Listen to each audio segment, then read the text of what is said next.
Hello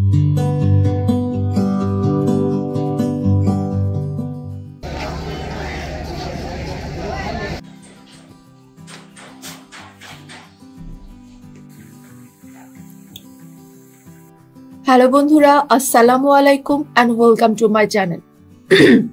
আশা করি আপনারা সবাই ভালো আছেন এবং আলহামদুলিল্লাহ আমিও ভালো আছি। তো চলে আসলাম আরেকটা নতুন ব্লগ নিয়ে।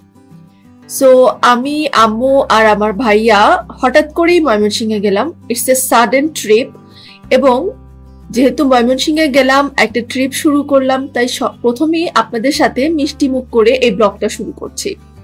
এই যে মামাটা দেখছেন, মামাটা মাথায় কিন্তু জিলেপি নিয়ে ঘুরে বেড়াচ্ছিল।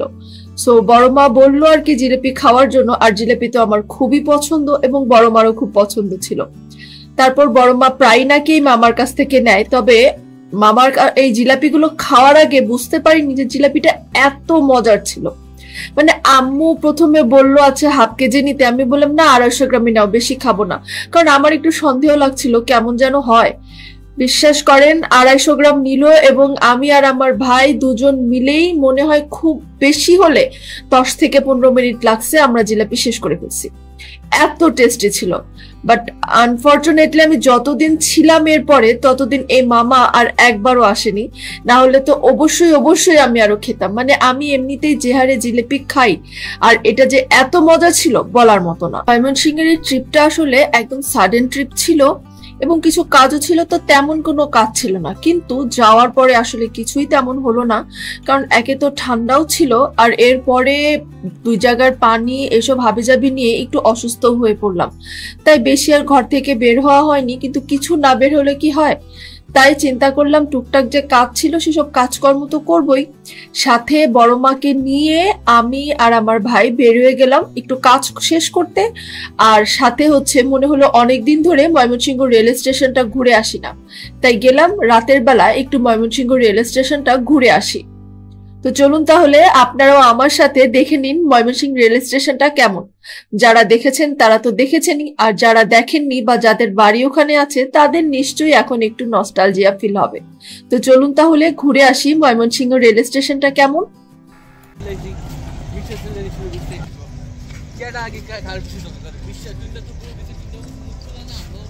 আরে আমি আর হেলেন খেলার মতো পিছনে হেলেন খেলার মতো আরো না, আমি আর হেলেন আমি আর নিচে কেমনে ওটা ব্যাটার মধ্যে বারবার কই বাস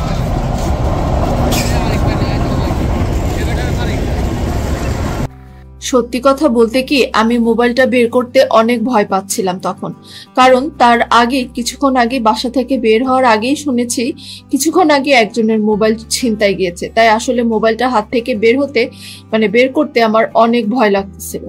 কিন্তু যেহেতু বললাম আপনাদের সাথে ময়মনসিংহ স্টেশনটা কেমন সেটা শেয়ার করব, সো একটু আধটু ভিডিও না করলে কি হয়, তাই আর কি এমন ভাবে দুই হাত দিয়ে জোর করে ধরে তারপর ভিডিও করছিলাম। আর আশেপাশের লোকজন এমন ভাবে দেখছিল মনে হয় যে না জানি কত কি ভিডিও করে ফেলছি, কত কি তুলে ফেলছি। কেউ কেউ কিছু কমেন্টও করছিল, বাট ওসব পাত্তা দেয়নি আসলে।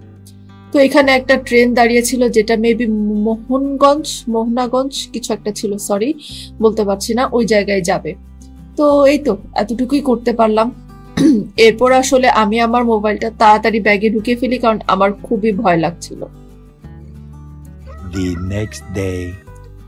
আম্মু ময়মনসিংহ থেকে সব জিরা, ধনিয়া, মিষ্টি সস সবকিছু মশলা গুঁড়া করে নিয়ে এসেছে।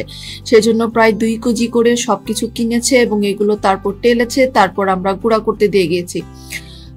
আসলে কিছু একটা কাজে গিয়েছিলাম, আবার সাডেন ট্রিপও ছিল, কিন্তু যে কাজে গিয়েছিলাম সেটা তো হয়নি আনফরচুনেটলি, যার কারণে মনে হলো শুধু শুধু কেন ট্রিপটা বৃথা করব। তাই আসলে আম্মু মশলা গুঁড়া করে নিয়ে আসলো, কিছু তো একটা কাজ হোক।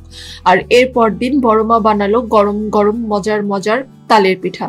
তবে এখানেও দুঃখের ব্যাপার হচ্ছে যে জীবনেও তালের পিঠা খেয়ে আমার পেট খারাপ হয়নি, বাট সেদিন কেন জানি বুঝলাম না, পিঠা খাওয়ার পর থেকে আমি বারবার টয়লেটে যাচ্ছিলাম।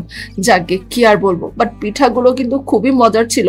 টয়লেটে বারবার গেলে কি হবে, আমার মুখ কিন্তু বন্ধ ছিল না, আমি কন্টিনিউয়াসলি খেয়েই যাচ্ছিলাম। The next morning. যেহেতু অসুস্থতার জন্য কোথাও যাওয়া হয় নাই, মানে ঘর থেকে তেমন একটা বের হওয়া হয় নাই, ঘুরতে যাওয়ার অনেক ইচ্ছা ছিল, সেটাও করতে পারিনি কারণ আম্মু অসুস্থ ছিল, আমিও একটু অসুস্থ হয়ে পড়লাম, আরো কিছু সমস্যা ছিল। তো চিন্তা করলাম চলে আসার আগে একটা কাজ করি, শুধু সিএনজি না অ্যাকচুয়ালি অটোরিকশা নিয়েই ঘুরতে বের হয়ে যায়, যতক্ষণ পারি শুধু ঘুরে চলে আসবো 2-3 ঘন্টা। তাই যে কথা সেই কাজ, আমরা 4 জন বের হয়ে পড়লাম অটোরিকশা নিয়ে ঘুরতে। তবে শহরের ভিতরে নয়, শহরের ভিতরে তো অনেক কিছু দেখেছি, সবই দেখেছি, তাই চিন্তা করলাম একটু বাইরের দিকে। আবার ময়মনসিংহের ময়ূরটাও কখনো দেখিনি, তাই চিন্তা করলাম ময়ূরটা একটু দেখে নিয়ে আসি। এর আগের দিনই বড় মা গল্প করছিল যে 2 পাশে ধান ক্ষেতের মাঝখান দিয়ে হেঁটে যেতে হয়। তো আমি তো মনে মনে অনেক কিছু কল্পনা করে ফেলেছিলাম, যাকে সেসব আর নাই বলি। তো তারপর বড় মাকে নিয়ে বাস সিএনজি ভাড়া করে ময়মনসিংহ থেকে, শহর থেকে একটু বাইরের দিকে, একটু না ভালোই বাইরের দিকে আসলে, ময়ূর দেখতে বের হয়ে পড়লাম। তারপর 2 পাশে আমি ধান ক্ষেত তো খুঁজে পাচ্ছিলাম না, কিন্তু তারপরে শেষ পর্যন্ত খুঁজে পেলাম। আসলে 2 পাশে দেখতে খুব ভালো লাগছিল।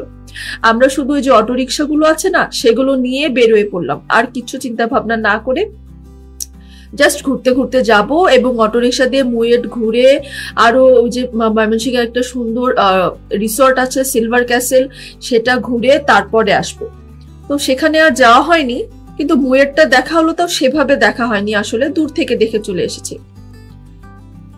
ঘুরতে কিন্তু খুবই ভালো লাগছিল, যদিও অটোরিকশাতে বসেছিলাম, গাড়িতে না, কিন্তু অটোরিকশা দিয়ে এই ঠান্ডার মধ্যেও হালকা হালকা বাতাসে কি যে ভালো লাগছিল সেটা আসলে বলে বোঝানো যাবে না।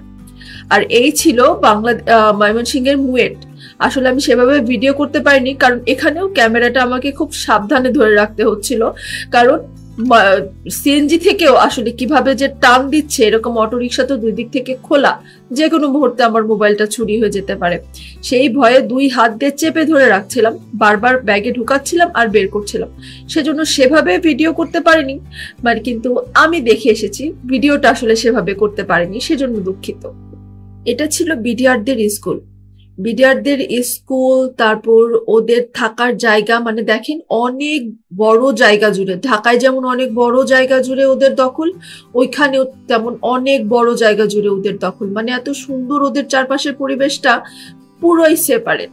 মানে এখানেও তো অনেক জায়গায় ধরেই তারা আছে, দেখতেই ভাল লাগছিল। ওখানে অবশ্য সাধারণ মানুষের যাতায়াতও আছে। এই ছিল ওদের স্কুলটা আসলে, যেমন আমাদের এখানকার রাইফেলস পাবলিক, ওখানকার এই স্কুল ছিল। এটা আমি অবশ্য ময়মনসিংহে এর আগে কখনো দেখিনি, কারণ এভাবে শহর থেকে বাইরে এভাবে আসলে আসিনি কখনো, সেজন্যই আসলে দেখা হয়নি। তো এই ফাঁকে এটাও দেখে নিলাম এবং আপনাদের সাথেও শেয়ার করলাম। যারা দেখেননি তারা কিন্তু এভাবে একবার সিএনজি নিয়ে ঘুরতে বের হয়ে যাবেন, বিশ্বাস করেন আপনার অনেক ভালো লাগবে। মানে খোলা সিএনজিতে, মানে অটোরিকশা, সরি আমি বারবার সিএনজি বলছি, অটোরিকশাতে বাতাস খেতে খেতে যেতে আসলে সত্যি খুব ভালো লাগছিল। এবং আমার কিন্তু বিডিআরদের এই এত বড় জায়গা জুড়ে ওদের অবস্থান দেখে মনে মনে একটু হিংসাও হচ্ছিল, কিন্তু হিংসা করে তো আর লাভ নেই, কি আর করা। আর এরপর ফেরার পথে চিন্তা করলাম একটু শশী লজটা ঘুরে চলে আসি। ময়মনসিংহের শশী লজের কথা তো অনেকেই শুনেছেন, চলেন তাহলে একটু ঘুরে আসা যাক। এখানে অবশ্যই এর আগে আমি গিয়েছি, কিন্তু এভাবে ভিডিও করা আসলে আর কখনো হয়নি, কারণ করিনি তখন ভিডিও, তখন তো আর ব্লগ বানাতাম না, সেজন্য আসলে ভিডিও করিনি। আর আমি যে গিয়েছি কিন্তু আমার খুব একটা মনেও নেই যে কবে গিয়েছিলাম, সে অনেক অনেক অনেক বছর আগের কথা, সেজন্য এতটা মনেও ছিল না। তাই চিন্তা করলাম সিলভার ক্যাসেলটা দেখার ইচ্ছা ছিল, সেটা তো আর পারলাম না, তাই শশী লজে ঘুরতে গেলাম। অটোরিকশার মামাকে বললাম, মামা তুমি 10-15 মিনিট দাঁড়াও, আমরা একটু ঘুরে আসি। মামাকে যখন গিল্টে ফেলে দিলাম, মামা সিলভার ক্যাসেলে দাঁড়াতে বললাম, তুমি দাঁড়ালে না, যার কারণে মামা বললো ঠিক আছে আপা, কোনো সমস্যা নেই, আপনারা ঘুরে আসেন। তাই আমরা 4 জন রিল্যাক্সে ঘুরতে পারলাম। এবং এর ভেতরে একটা জাদুঘরই বলা যায়, জাদুঘরের মতো আছে সেই আগের দিনের, কিন্তু সেখানে আসলে ক্যামেরাটা অন করা যাচ্ছে না, সেখানে ক্যামেরাটা অফ। আমরা ভেতরে ঢুকতেই ওখানকার যে কি বলে এটাকে, রক্ষাকর্মী, সরি গার্ড, পাহারাদার, যেটাই বলি না কেন, কি যে বলতেছি জায়গা, উনি বলল ক্যামেরা কেন হাতে, ক্যামেরা কেন, ক্যামেরা বন্ধ করেন, ক্যামেরা বন্ধ করেন।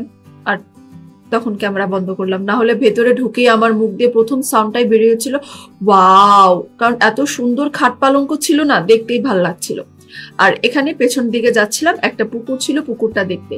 বাট সত্যি কথা বলবো, শশী লজে গেলাম, জায়গায় জায়গায় জায়গায় জায়গায় দুইজন দুইজন করে আছে। কেন রে ভাই, যেখানেই যাই সেখানেই তোমাদের দখল। মানে ঢাকার তো ধানমন্ডি লেক বলেন, বাইরের পার্ক বলেন, রাস্তাঘাট বলেন, সবখানেই শুধু জোড়ায় জোড়ায় জোড়ায় জোড়ায় জোড়ায়। ওখানে গেলাম, সেখানেও সবখানে শুধু জোড়ায় জোড়ায় জোড়ায় জোড়ায়। আর সব মেয়েগুলো এত সুন্দর করে শাড়ি পরে সেজে এসে ছবি তুলছিল না, দেখে মনে মনে একটু হিংসাও লাগছিল। কিন্তু যাকে, তারা অনেক সুন্দর সুন্দর মেয়ে ছিল অবশ্য ওখানে।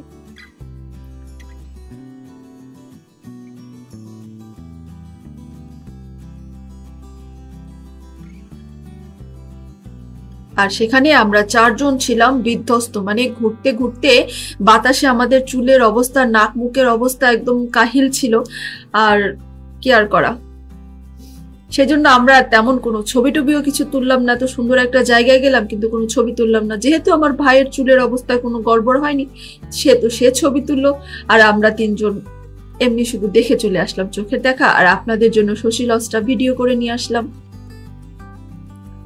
অনেকেই হয়তো দেখেছেন, যারা দেখেননি তাদেরকে যথাসাধ্য চেষ্টা করলাম যতটুকু পারি দেখানোর।